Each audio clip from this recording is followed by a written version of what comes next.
রায়গঞ্জের রামপুরে প্রাণী স্বাস্থ্য ও টিকাকরণ শিবির।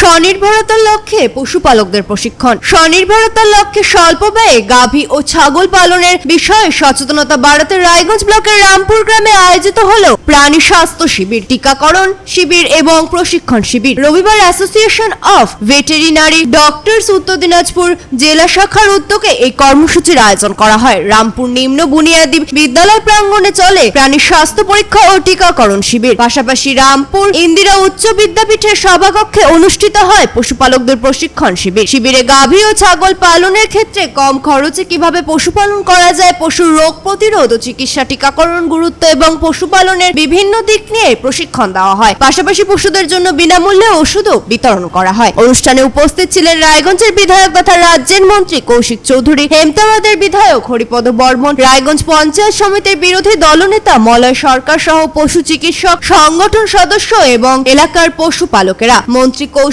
চৌধুরী বলেন, এই ধরনের শিবিরের মাধ্যমে পশুপালকদের স্বল্প ব্যয়ে গাভী ও ছাগল পালনের পাশাপাশি পশু স্বাস্থ্য, সুরক্ষা ও রোগ প্রতিরোধ সম্পর্কে বাস্তবায়ন প্রশিক্ষণ দেওয়া হচ্ছে। এর ফলে গ্রামের মানুষ পশুপালনকে আরো লাভজনক ও স্বনির্ভর জীবিকার মাধ্যম হিসেবে গড়ে তুলতে পারবেন। কারিগরির নিপুণ অলংকার, আপনার আস্থা আমাদের ভরসা। আমার নিখাত আত্মবিশ্বাস, শাইনি গোল্ড অ্যান্ড ডায়মন্ড সবসময়। সায়নী গোল্ড অ্যান্ড ডায়মন্ড, থানা রোড, রায়গঞ্জ। বলছি, আজ রামপুরে এসছেন, ভেটেরিনারি ট্রেনিং চলছে চিকিৎসা কেন্দ্রে, কি বলবেন?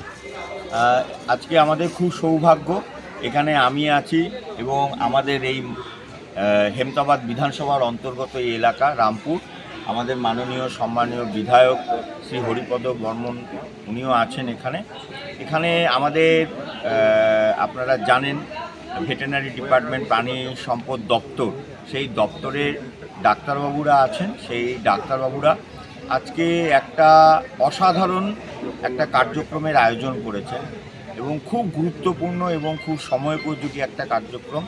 এই কার্যক্রমটা হচ্ছে, এইখানে আপনারা জানেন যে প্রত্যেকের বাড়িতে গরু থাকে, ছাগল থাকে, তো এখানে তারা একটা প্রশিক্ষণের ব্যবস্থা করছেন যে খুব কম টাকায় কিভাবে তারা তাদের যে এই লাইভস্টক বা গৃহপালিত পশু আছে সেগুলোকে পালন করতে পারবেন, দুধ উৎপাদন বেশি করে হতে পারে এবং সেটা খরচ কী করে কমানো যেতে পারে, সেই বিষয়ে ওনারা আর এখানে প্রশিক্ষণ দেবেন। আর তার সাথে সাথে এখানে ওনারা ব্যবস্থা করেছেন, বিনা পয়সায় ওষুধ দেওয়ার ব্যবস্থা করেছেন। তো প্রচুর মানুষের ভিড়। আমি এবং আমার সম্মানীয় বিধায়ক এখানে হরিপদদা আমরা ওষুধ এখান থেকে দিলাম, ডাক্তারবাবুরাও দিচ্ছেন, আরও সম্মানীয় ডাক্তারবাবুরা এসছেন। ওনাদের যে রাজ্য স্তরের যে ডাক্তারবাবুরা কাজ করছেন, ওনার ডাক্তারবাবু এই উত্তর দিনাজপুর জেলার প্রাণী সম্পদ দপ্তরের ডাক্তারবাবুদের সাথে ওনারাও এসছেন। তো খুব গুরুত্বপূর্ণ এবং খুব ভালো একটি কার্যক্রম আজকে সারাদিন ধরে হচ্ছে। রায়গঞ্জ জুড়ে কি রামপুরে না অন্য জায়গায় ক্যাম্প চলছে? সেটা ওনারা বলবেন। আজকে প্রথম রামপুরে এই ক্যাম্পটা ওনারা শুরু করলেন, ধীরে ধীরে আরও বিভিন্ন জায়গায়।